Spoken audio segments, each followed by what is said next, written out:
The characteristic of the market is that it used to surprise everyone. In the month of March, we had a very brutal fall, which has shaken everyone, but the smart bounce back has surprised everyone. What is heartening is that mid and small cap stocks has outperformed large cap stocks. So whenever mid and small cap stocks used to go up, we used to feel the uh, bull market. So in the last 2 weeks, many stocks has gone up by 30%, 50%, even some stocks has gone up by even by 100% also in the last 1 month from the lows of March. So everybody is surprised by the rally. Even last month when we presented our second Saturday meeting, we felt that Nifty may struggle to go about 10,000, but few days back Nifty crossed about 10,000 levels. Now it has corrected slightly below that. Main reason why the market has gone up is the mother market, which is US, which has done very well. Nasdaq has crossed the previous high and has touched the psychological level of 10,000 marks, and we have seen V-shaped recovery in US market. Generally global markets used to follow US market, and that has happened, and FIIs, which heavily sold in our market in the month of March and April, they have turned into buyers, but most of the money has gone into promoter selling stocks like HUL and Kotak Mahindra QIP. So what FII has basically done is that they have stopped selling, whereas in the month of March and April they sold heavily. So whatever money has come from FII, it has basically gone into few big QIP issues and promoter stake sales only, and because of lack of FII selling, market has bounced back very smartly.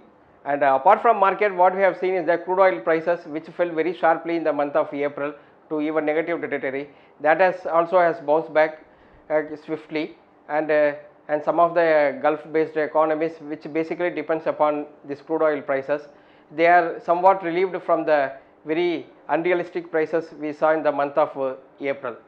And if you see Nifty and Sensex, it has gone up by nearly 7%, whereas mid and small cap, if you see, it has gone nearly 12%, which means that mid and small cap stocks has outperformed Nifty and large cap index like Nifty and Sensex, which is good, because basically when mid and small cap stocks goes up, majority of retail investors, they tend to benefit because they hold maximum number of mid and small caps only in their portfolio. So why global markets rally means, generally some fundamental reason used to be attributed for any rally. So in this case, the reason they are telling is that post COVID lockdown, now many economies are getting opened. For example, European economy like Italy, Spain, they have opened their economy. So opening up of economy may there is a hope that because of opening up of economy from the lockdown, they expect economic recovery to happen. So that is the fundamental reason attributed for the recent rally. The second most is because of abundant liquidity available globally, that is driving the stock prices. Last meeting also we told that because of zero interest rate regime in many developed markets, US, European and Japan, where the interest rates are almost zero, this abundant liquidity has to find place in some asset classes. It may be equity, it may be cryptocurrency, it may be commodity, or it may be gold. So any one of the asset class are it has to, this low liquidity, low interest rate liquidity has to will find place. And what we are seeing now is that a part of that low interest money has been coming into equities, which is driving the stock prices.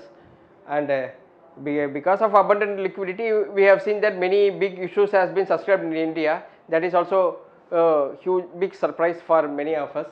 And foreign investors basically has lapped up most of the big offerings, domestic offerings happened in the last 1 month. We will see that in detail in coming slides. And apart from this global rally in stock prices, on the other hand, what is happening is that the COVID cases continues to go up, which is worrying.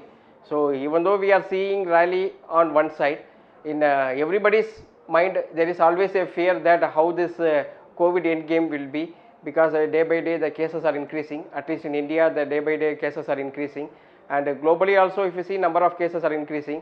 So no one knows what will be the end game of COVID. So right now everyone enjoying the bull run with some fear in the mind that about not knowing where the end game of COVID is.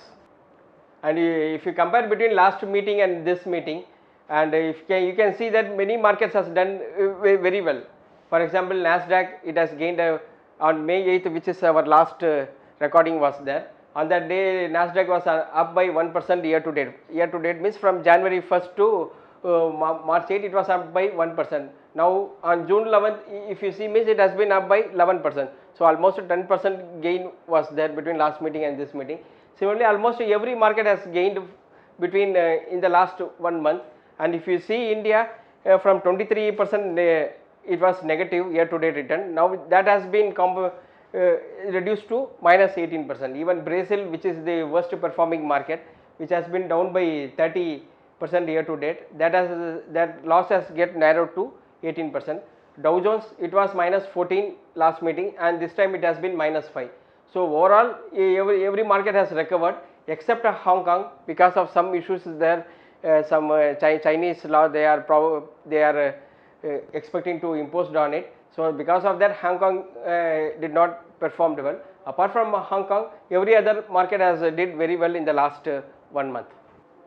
So this is the global COVID cases, and if you see the daily new cases, it has been going up consistently. Initially, the initial cases it has been due to European countries. Now it is Russia, Brazil and India which is leading the new number of cases. So the global cases not yet has topped out. It has to top out, then we have to see the plateau, then it has to taper out. So the global cases continuously it is going up, even though the daily death has been plateaued. The new cases, daily new cases has been continuously going up, global cases. So that is one fear is there among everyone. But if you see India, in US we are talking about that re-emergence of COVID issue, whereas in India if you see the first wave itself not yet completed, it is still on the upper side, we have not yet peaked out, and if India has to peak out first, then a plateau has to happen, then there is a possibility of a second wave coming that no one knows whether it will come or not. And so India is actually in a difficult spot. Actually we have opened our economy also. So the new cases, how it will come in the next 1 month or 2 months is anybody guess. Right now the situation is very bad in India because the big cities like Chennai, Mumbai and Delhi, where the new cases daily emerging has been very frightening, and everybody is on fear. If you talk to the people who are living there in big metros, everybody is on fear. They are fear of going out. They don't know what will happen if they go out. So in uncertain life they are living. So in this uncertainty, majority of the retail investors, including me, felt that there is no reason for market to go up. But on the other hand, if you see, market has been going up on daily basis. And the big ticket offerings which I told previously in domestic, these are all domestic offerings. The first one is this Hindustan Unilever offer, where the GSK of UK, they got shares by merging GSK Consumer with Hindustan Unilever. Hindustan Unilever gave the shares of to them, GSK PLC, to GSK. They sold almost 3.3 billion worth of Hindustan Unilevers. Majority of it has been absorbed by foreign institutional investors. Then the Kotak Bank shares has been sold by, they announced QIP, as well as promoter also sold some shares. So collectively if you see 1.9 billion worth of shares has been sold in Kotak Bank. Reliance Rights, which is basically a primary offer, 1.7 billion, it has been oversubscribed by 1.5 times. And Bharati Airtel, where promoters sold 1.5 billion. HDFC Life, where both HDFC as well as Standard Life, they both combined together sold 0.4 billion. So almost 5 big issues has happened in the last 1 month, and total issue amount is 8.4 billion, which has been easily lapped up by the market. And if you leave aside Reliance Rights, which is the primary offering, all others has been mainly bought by FIIs in secondary market. All this transaction has happened, and which means that majority of the big offering has been lapped up by FII, which clearly indicates that a lot of money is lying globally. The excess liquidity is available there, and that has find a place in all these shares. And if we see foreign portfolio investor flows, if you see in the month of March and April, almost 77 billion they have sold it, which led to the super fall in our market. In the month of May and June, in the month of May nearly 2 billion came. In the month of June, that is till June 12th, 2.9 billion worth of money has come in the month of June, that is till yesterday. So nearly 5 billion has come from the FII in the month of May and June.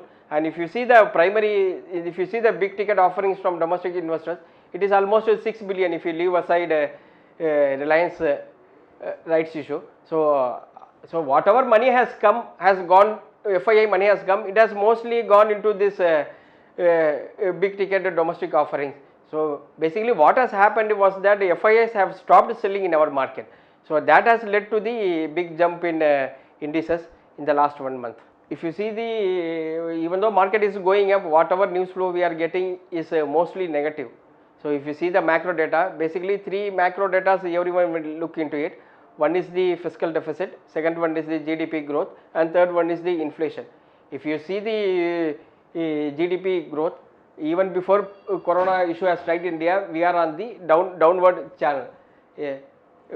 Just 8 quarters back, we had a growth of almost 8.2%, and that has been gradually coming down. If you see, it fell to 6, then 5.5 levels, then 4 levels. Now in the last quarter, that is fourth quarter of FY20, we saw the GDP growth slipping to 3.1%, which is the multi-quarter low. This 3.1% we haven't seen it in the last so many years, almost 1 decade low. There's a 3.1% growth. So the GDP growth has been struggling even before this. This data is almost pre-COVID level. Only in the last 10-15 days of March we got affected by this corona issue. But in the next quarter, which is going to be the washout quarter, government has declined to release the data of IIP for the April, mainly because of lack of data. And first quarter is going to be recession, not only in India. So entire world, it has been expected that FY21 is going to be the recession year. First half is going to be the huge recession year. Second half, some pickup is expected. If you add all the 4, FY21 is going to be a big recession year for the global economy, including India. So the GDP growth has been very poor, and fiscal deficit, if you see that for FY20 we have a fiscal deficit of 4.6.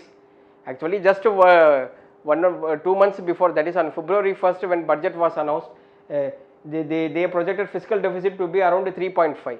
So from 3.5 within 1.5 months it has gone to 4.6, means it is almost 6-year low. 4.6 we have previous highest figure was in FY13, which is 4.9. That means for last 6 years, if you see, means this is the highest fiscal deficit we are having.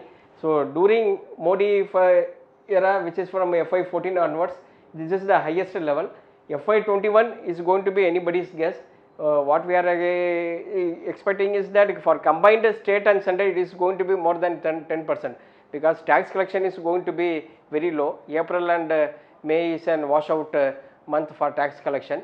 So whenever tax collection comes down, means then naturally fiscal deficit is going to go up, because basically fiscal deficit nothing but the difference between income and expenditure of the government. So when the income comes down, means naturally fiscal deficit will go up. Similarly, many expenses are happening because of COVID, health related expenses government is doing, and giving free rice to poor people. All this will add to a higher expenditure, which means that fiscal deficit is going to be extremely high.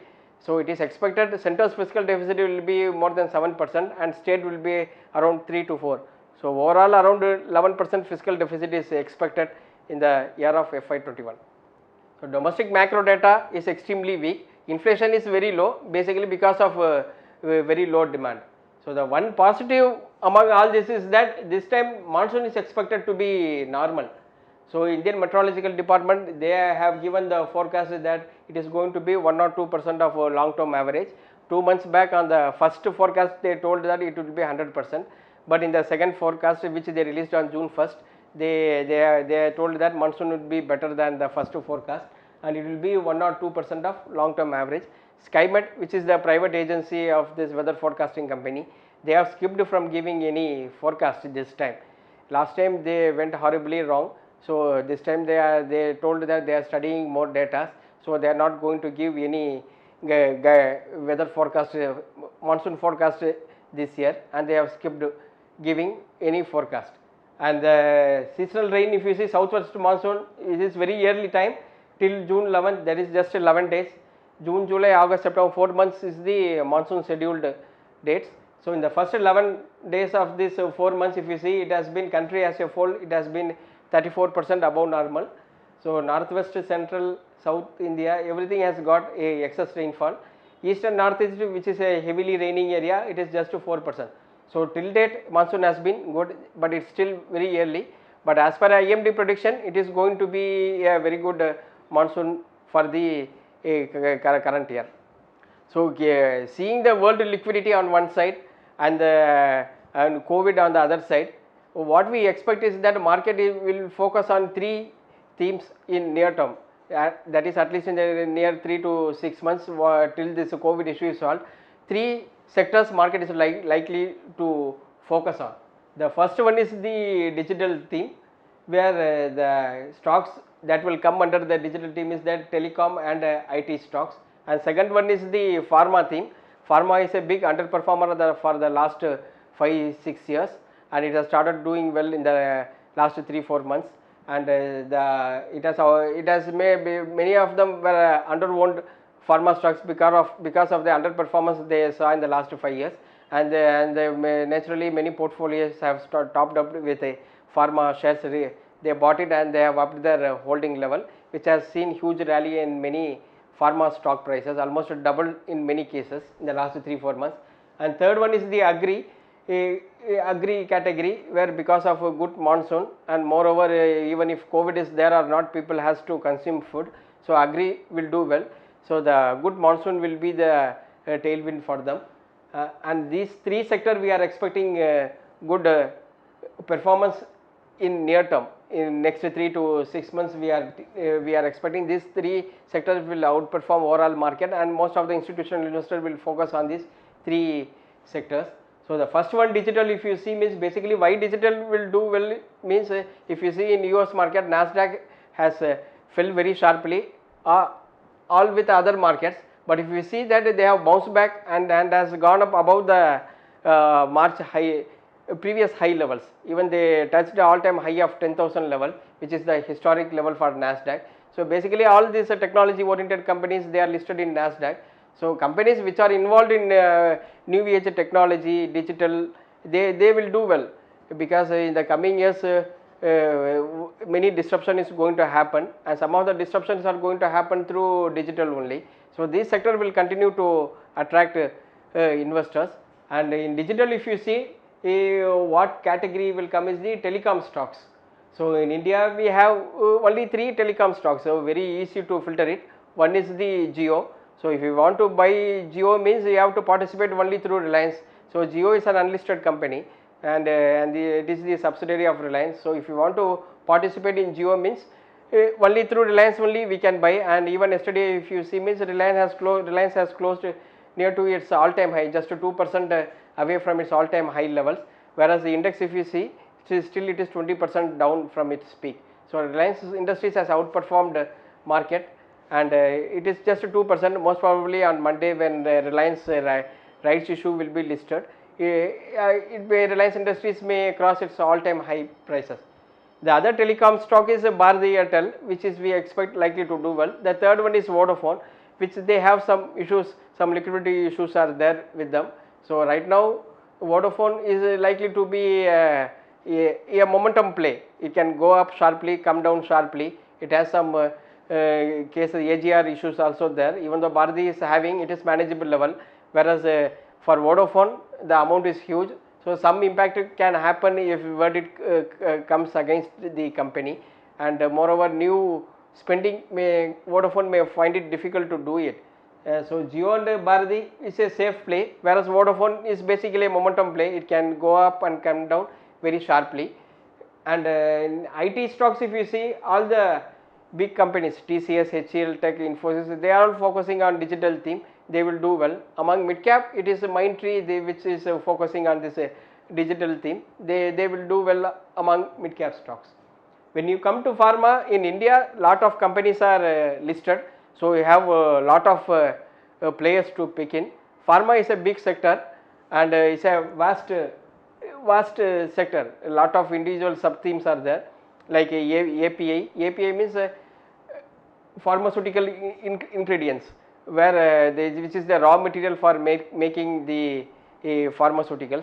So many API companies are there, like Granules is an API company, IOCL is an API company, and formulation company Lupin, Cipla, even though they have API business, they do formulations also. Lupin, Cipla, Sun, Aurobindo Pharma, Alembic Pharma, all they come under formulations. They have even though they have their own API business also.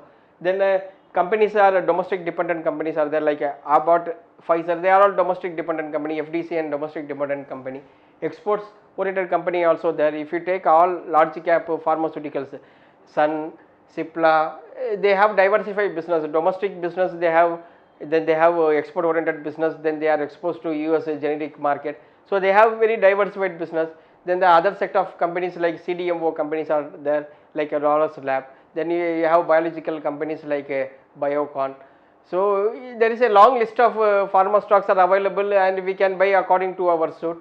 And some of the companies which we like is Alembic, Glenmark, Granules, Abbott, Sun, all these companies we like. And whenever a sector used to go up means almost the entire list of stocks will go up. Just like in IT rally what we have seen in 2000, where almost the entire IT stock has gone up. Similarly, when pharma rally happens means as a sectorial rally, each and every company used to participate in from large cap to mid cap to small cap, which is somewhat related to pharma. Almost all company used to participate in the rally whenever a sectorial rally happens. And the third thing which we like is the agri. It is also a large sector. Crop protection companies are there, seed companies are there, fertilizer companies are there. And some of the companies we like is Rallis, we like Dhanuka Agri, which is an formulation agri formulation oriented company. UPL, they have domestic business and they are vastly exposed to global markets. So their global business is much higher than domestic business. The Rallis, which they have seed business as well as formulation business they have. And Coromandel Fertilizer, they have a crop protection business as well as fertilizer business. These are some of the names which can do well in coming days. They have already did well, and in COVID uncertainty time, it can do well, relatively do well to other sectors.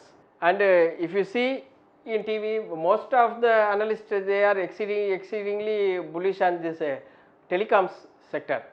So one of the reason why they are very bullish on the telecom sector is because of this is data, which is the average revenue per user. This is the average revenue per user.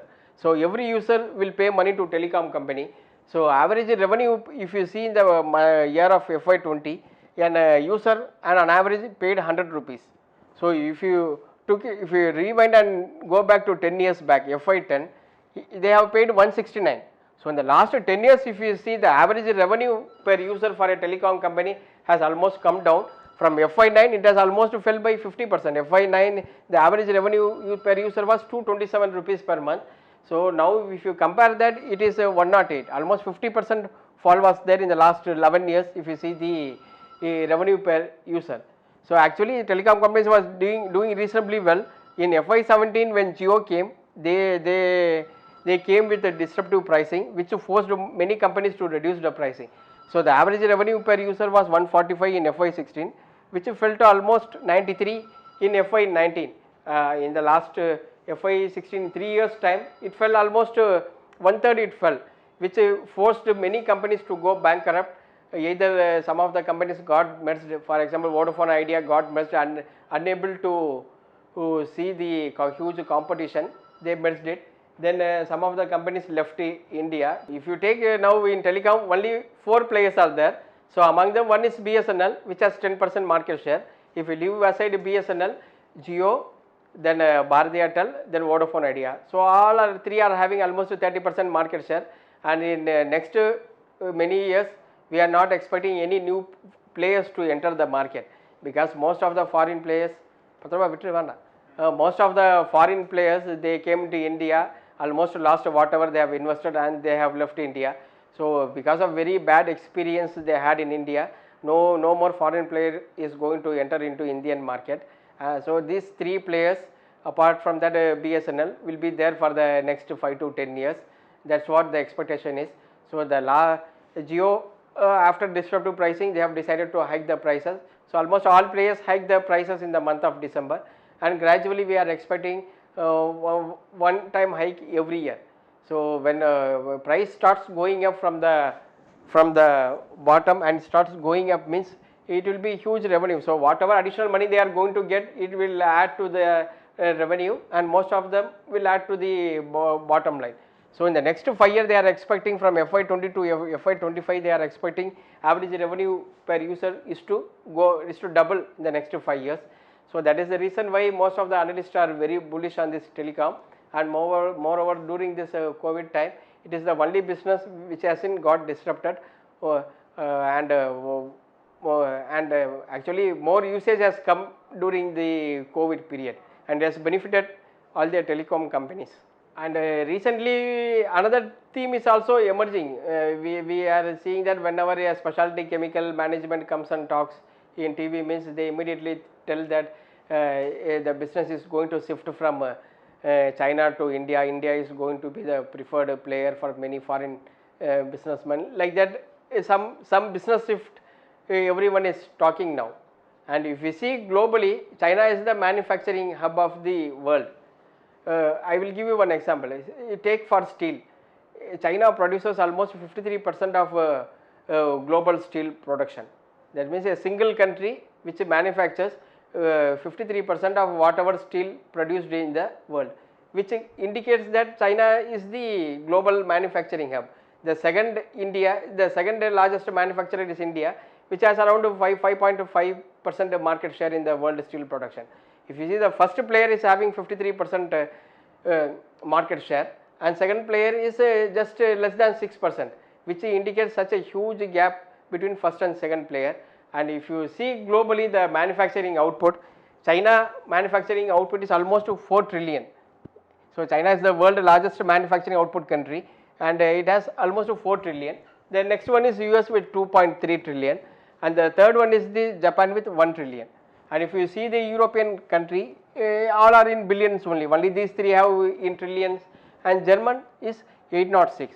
So globally, if you see, China is almost dominating the manufacturing hub. It won't be very easy to shift from China to other players. Basically 2-3 reasons are there. One is that the rate, the competitive rate they give, it will be extremely difficult for others to match that rate. And second is the quantity. Whatever quantity they, if you order them, is they will provide within a short period of time. So the capacity they have, the huge capacity they are having, price also competitive. So in this scenario, it will be very difficult for other countries to shift it. After this corona issue came, many public, not only in India, throughout the world are against using Chinese product, basically of two reasons. One is that because some of them are not satisfied with the quality of the medical equipments they supplied during COVID time to other countries. So they are fed up with this Chinese product. The second one is that there is some psychological negativity is there towards China, because the coronavirus has been emerged from the China, and everyone is feeling that China only exported this coronavirus to their own country. So some psychologically and sentimentally negative theme is there on Chinese products. So because of that, there may be some change. People may be prefer buying from other countries, and it will happen. It won't happen overnight. It will take gradually. It will happen. It will take a lot of time. But other countries also has to take steps to match with Chinese prices. It will take some time. If you see China, it is 4 trillion, whereas India, here it is 400 billion manufacturing. So India and China, if you see, China is almost 10 times bigger than our manufacturing output size. And our Prime Minister also told the 2-3 themes: vocal for local, where we have to buy our own product, and we should not depend on other countries. And even in military canteen and all, we saw that only made in India products should be sold. But to compete with China for export is a huge Herculean task. It won't be very easy for India, and for to be successful in that, all the 3 categories has to sacrifice lot of things. All the 3 categories what I am referring is the first is the promoter. They have to sacrifice a lot in margins on initial years to pick up clients. They have to sacrifice the margins in the initial years. The second one is government, where government has to give lot of incentive for the industry. In China, government is giving land for freely for new companies. There is a huge land they are giving freely to set up manufacturing companies. Whereas in India, if you give freely, immediately everyone will start politicizing that government is working in favor of corporates. Like that, immediately in TV channel they will start debating. In China, government is giving electricity at a exceedingly very low rate, very subsidized rate they are giving it. Also water supply they are giving it. Infrastructure is world class in China. Whereas in India, if you give electricity at a lower rate, means whatever concession you give to corporates for setting up manufacturing unit, means immediately they will make it as a political issue. So that problem we have. But government has to sacrifice by giving lot of incentives to companies. Promoters has to sacrifice in terms of margin. Similarly, labor has to sacrifice by working very hard. Labor law should be relaxed. All these 3 categories, if they sacrifice only, we could able to match China, and we could able to export it. Otherwise, competing with China will be only a dream. And if you talk with some of the chemical companies, this agri chemical companies and specialty chemical companies, everyone accept that it is impossible to compete China on basic chemicals, because they have such a huge capacity, and the price at which Chinese companies give, it won't be possible for India, at least for the next few years. Whereas in specialty chemical, we can compete with China, because specialty chemicals needs a lot of research oriented works, where India can dominate in that. And some of the fluorine based companies which are doing research for the last many years, they may do well. Some of the agri oriented companies which are having strong R&D and in formulation, they can do well. Whereas in basic chemicals, it will be extremely difficult for India to compete with China. And what government is trying to do in order to promote vocal for local by banning import from China, means it will affect only consumers. By putting more duties, means it will affect only consumers, because of we are using our own country product. Instead of paying 10 rupees, we may have to pay 15 rupees or 18 rupees for the same product of the same quality. So consumers will get affected.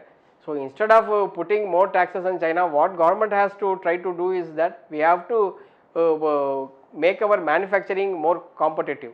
So it is the only way to benefit both country as well as the consumers. And NYMEX crude, if you see that price has fell very sharply in the month of April, almost a negative $39 it went. Now after that it has bounced to around $40 level. So what we are expecting is that crude oil will be staying around $30 to $50 in near term, because of recession. The consumption has been less. So the price unlikely to go up much. So we are expecting crude oil between $30 to $50. So when crude oil fell, what government did in India was that they did not reduce the price of petrol and diesel. Instead, they hiked the excise duty. Now when crude oil started going up, in the last 4-5 days, we are seeing the prices of petrol and diesel has been hiked. So this clearly indicates that we have to live with high crude oil. If crude oil prices fall, we are not going to get any benefit. When crude oil prices goes up, then we have to pay for it. That's what it indicates in the last few weeks of events.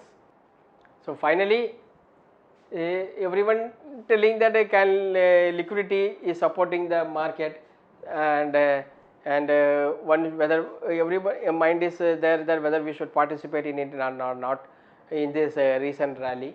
So basically, if you see, stock prices stand on two things, two legs, like in human. stock prices stand on two legs. One is the fundamentals, the second one is the liquidity. So whenever fundamentals are strong, liquidity is strong, a person can stand very strongly. Suppose if fundamentals are bad, whereas liquidity alone is making a person standing, means he is standing on a single leg, which is which will be difficult. And many times what used to happen is that this liquidity driven rally tend to distort the prices. So because of very high liquidity, we are seeing so many stocks are trading at 60 PE, 70 PE, 80 PE like that, because liquidity has to find place somewhere and it has been driving the prices.